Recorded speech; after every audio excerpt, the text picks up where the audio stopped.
नमस्कार मित्रों, मेरा नाम है आदित्य। आप देख रहे हैं एडवोकेट आदित्य यूट्यूब चैनल। चर्चा जजमेंट्स की प्रोग्राम का ये मैं 38वां पार्ट बना रहा हूं और अपने इस प्रोग्राम में मैं आपको हाई कोर्ट और सुप्रीम कोर्ट के जो भी मैट्रिमोनियल केस से संबंधित जजमेंट्स आते हैं, जो आप लोगों के केस के लिए काफी ज्यादा इंपॉर्टेंट होते हैं, उन्हीं के बारे में बताता हूं कि अगर आप लोगों का वैसा ही सेम मामला होगा तो आप भी इन जजमेंट्स को अपने केस में लगा सके और फायदा ले सके। आज के जिस जजमेंट के बारे में मैं आपको बताने वाला हूं वो आप लोगों के लिए बहुत ही ज्यादा इंपॉर्टेंट होने वाला है, क्योंकि आपने ऐसा जरूर सुना होगा कि जब भी पत्नी अपने पति के अलावा सास ससुर के ऊपर भी आरोप लगाती है और ऐसा डर होता है कि जो केस होगा वो पति के अलावा सास ससुर के ऊपर भी हो जाएगा, और ऐसी स्थिति में जो पति होता है, जो उसके माता पिता होते हैं, वो पति को अपने घर से बेदखल कर देते हैं। तो ये चीज तो आपने जरूर सुनी होगी कि जब माता पिता अपने बेटे को बेदखल कर देती हैं, उसके बाद जो पत्नी होती है, यदि वो अपने केस में पति के अलावा सास ससुर के भी नाम डालती है तो बेदखल हो जाने के बाद लड़के से कोई संबंध नहीं रहता है।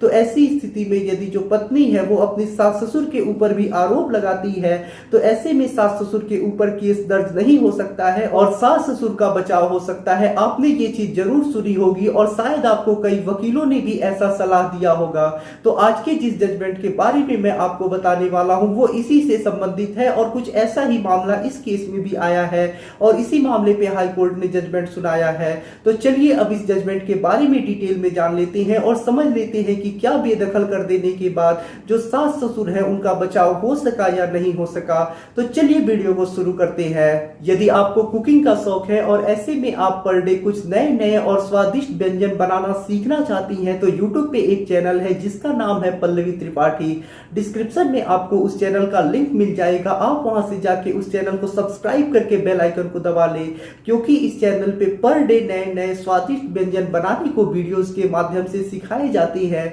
तो आप उन वीडियोस को देख के पर डे कुछ नए नए स्वादिष्ट व्यंजन बनाने को सीख सकती हैं और अपनी कुकिंग को इम्प्रूव कर सकती हैं। तो इसके लिए आवश्यक है कि इस चैनल को सब्सक्राइब करके आप बेल आइकन को दबा ले और जो भी वीडियोस आते हैं उन्हें देख के अपना कुकिंग इम्प्रूव करे और नए नए डिशेस बनाने को पर डे सीखा करे। आज के जिस जजमेंट के बारे में मैं आपको बताने वाला हूं वो 498A केस को क्वेसिंग से संबंधित है। यह जजमेंट इलाहाबाद हाई कोर्ट के द्वारा आया है। यह जजमेंट राम नक्षत्र Singh versus state of UP के केस में आया है। इस केस में कुछ ऐसा मामला है कि जो पत्नी होती है वो अपने पति और पति के माता पिता के ऊपर भारतीय दंड संहिता की धारा 498A, 323, 504, 506 व डीपी एक्ट की धारा 3 व 4 में केस दर्ज कराती है। केस दर्ज हो जाने के बाद जो पति के माता पिता होते हैं वो हाई कोर्ट में 482 सीआरपीसी के अंतर्गत क्वेसिंग के लिए यानी केस को रद्द कराने के लिए एप्लीकेशन लगाते हैं, जहां पे हाई कोर्ट में पति के माता पिता की तरफ से ये तर्क दिया जाता है कि जो पत्नी ने आरोप लगाए हैं कि उससे दहेज की मांग की गई और दहेज ना मिलने के बाद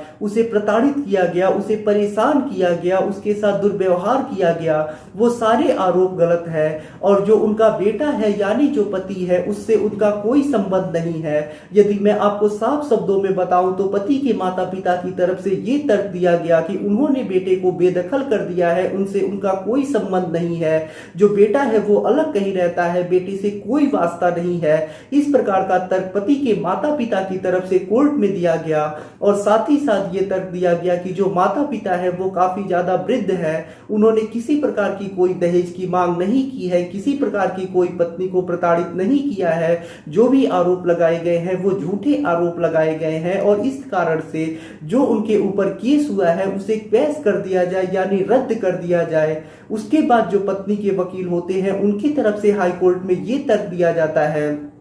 कि जो भी आरोप लगे हैं वो विशिष्ट किस्म के आरोप लगे हैं, यानी सास ससुर के ऊपर भी विशिष्ट किस्म के आरोप लगे हैं और इन सब आधारों पे जब विशिष्ट आरोप लगते हैं तो केस जो होता है उसे क्वैश नहीं किया जा सकता है और इस संबंध में जो क्वेसिंग का एप्लीकेशन लगाया गया है उसे ही निरस्त कर दिया जाए। हाईकोर्ट दोनों पक्षों की सुनने के बाद जो पति के माता पिता की तरफ से ये तर्क दिया गया होता है कि उनका उनके बेटे से कोई मतलब नहीं है, उनसे कोई सरोकार नहीं है, यानी जो माता पिता है और जो बेटा है उनसे कोई मतलब नहीं है, इस पे कोई विचारण ही नहीं किया जाता है, इस चीज को कंसीडर ही नहीं किया जाता है। और उसके बाद हाई कोर्ट अपने जजमेंट में यही कहता है कि जो पति के माता पिता के ऊपर आरोप लगी है वो विशिष्ट किस्म के हैं और इन सब आधारों पे जो पति का माता पिता का एप्लीकेशन लगाया है क्वेश्चन के लिए उसे ही रिजेक्ट किया जाता है। इस जजमेंट से हमें ये चीज सीखने को मिलती है कि अगर पत्नी केस करने वाली होती है और ऐसे में जो माता पिता है वो पति को बेदखल कर देती हैं तो इस प्रकार से माता पिता का भी बचाव नहीं हो सकता है।